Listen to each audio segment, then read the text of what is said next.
can you explain the rationale behind the Nuggets trade? Yeah, so we decided to make a trade, and anytime we make a decision of that caliber, we want to make sure that it's rooted in principle. And this was a situation where we felt like we were getting a player in Evan Fournier who helps make us better. We feel like he can grow with the team. We feel like he complements a lot of the players who are currently on the roster, and we're excited about the skill set he brings to the team. A lot of fans were surprised that you didn't receive a either bigger name player or a higher draft pick for Aaron. How significant was the trade interest from other teams in him? It was significant. Aaron's a good player, and he's a great competitor.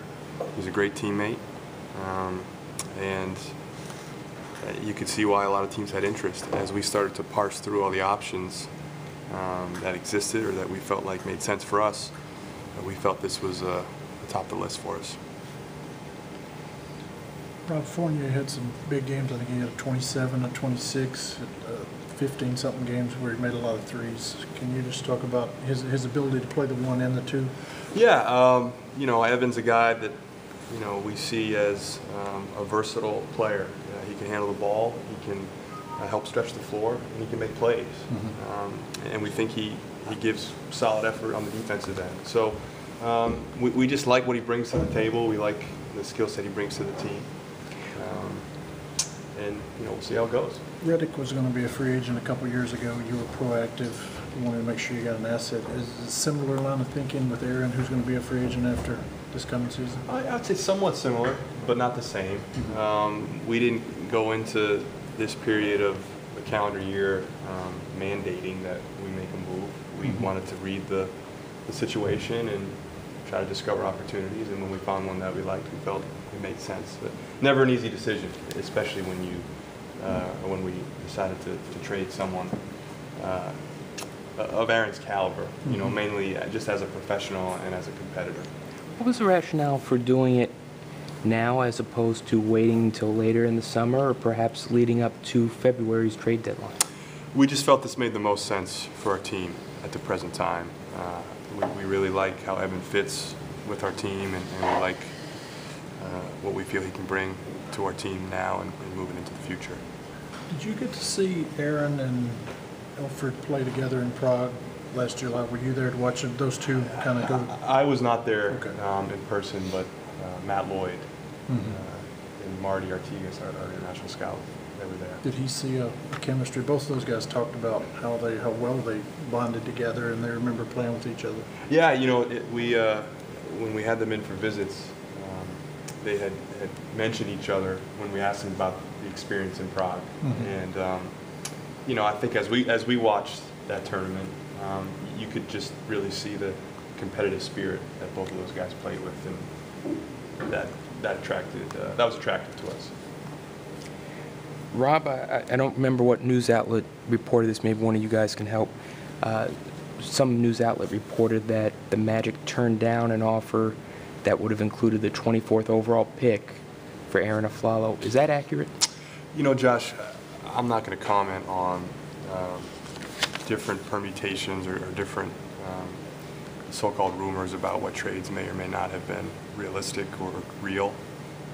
So I'll leave it at, we're satisfied with the trade we made, and we're excited about it. Clearly you're excited about what Evan can bring to the team, but also you do clear a little bit of money in trading Aaron's salary for Evan's. What role does the salary play in your decision making? Not sure yet, Evan. I think it gives us a little more flexibility, I think, to your point, which is a good one. How that is used or how that plays out, I think we'll have to start dissecting now as we move into the free agent period. How big will the summer league be for those two guys that you drafted? Right away hit the ground running next. I'm sure they'll probably start practicing next week or so. Yeah, very important. Summer league is important for all the players on our team who are playing, and certainly for rookies. It gives them a chance to start to learn some terminology and get somewhat accustomed in a short period of time to NBA officiating and and the rules and the speed of the game, that sort of thing. So, yeah, it's definitely an important step in the developmental process. I haven't watched a lot of Louisiana Lafayette basketball games, but that kid shot 302 free throws.